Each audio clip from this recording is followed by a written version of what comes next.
Niyad-yad ko na lang para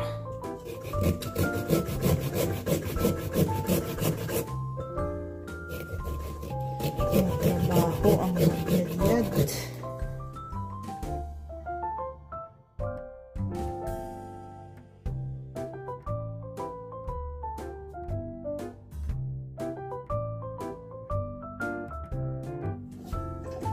Niyad-yad ko yung kalahati. Ito gagawin kong kasaba cake.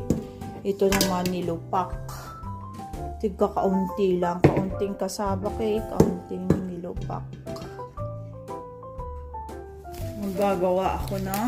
Magbibake ako ng kasaba cake. Ito butter, melted butter. I-melt ko to sa microwave. Isang itlog.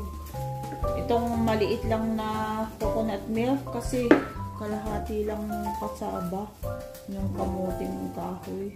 Ito kalahati lang nitong evap milk at kalahati lang nitong condense. Ilalahok dito sa kasaba cake. Kaunti lang naman to. At ito gagawin kong ilalaga ko itong pang nilupak na kasaba. Nilupak na balinghoy.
Ibabalik ko na sa oven ang aking kasaba cake for another 15 minutes.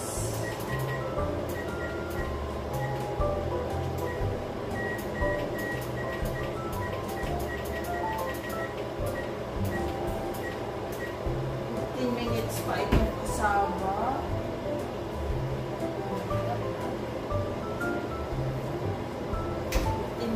Yung kasaba cake. Ito namang aking kaunting itong aking nilupak. Gagawan ko ng ubi flavor yung kalahati. Ito naman ang aking nilupak. Nilupak na balinghoy.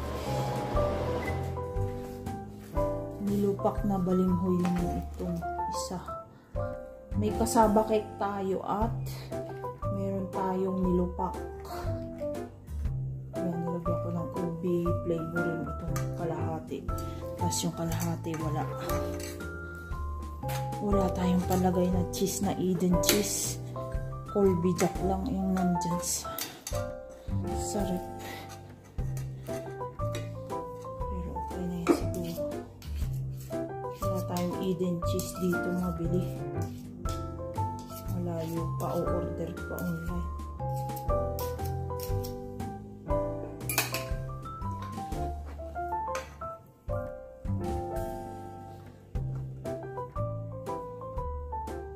Nilupak na may ubi flavoring.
hirap i-smash maganit. I-mash ang kamutong kahoy sa patatas. Ang hirap. Nilupak sa atin ay ano ba ang pang mash ng nilupak? Yung kahoy o kaya ay ano ba yung buti matigas? Buti na alak, gin, ano ginagamit ko, ang durog lang saging or nilupak kayo dyan. Ito na po ang finished product ng nilupak at yung cassava cake ay nasa oven pa.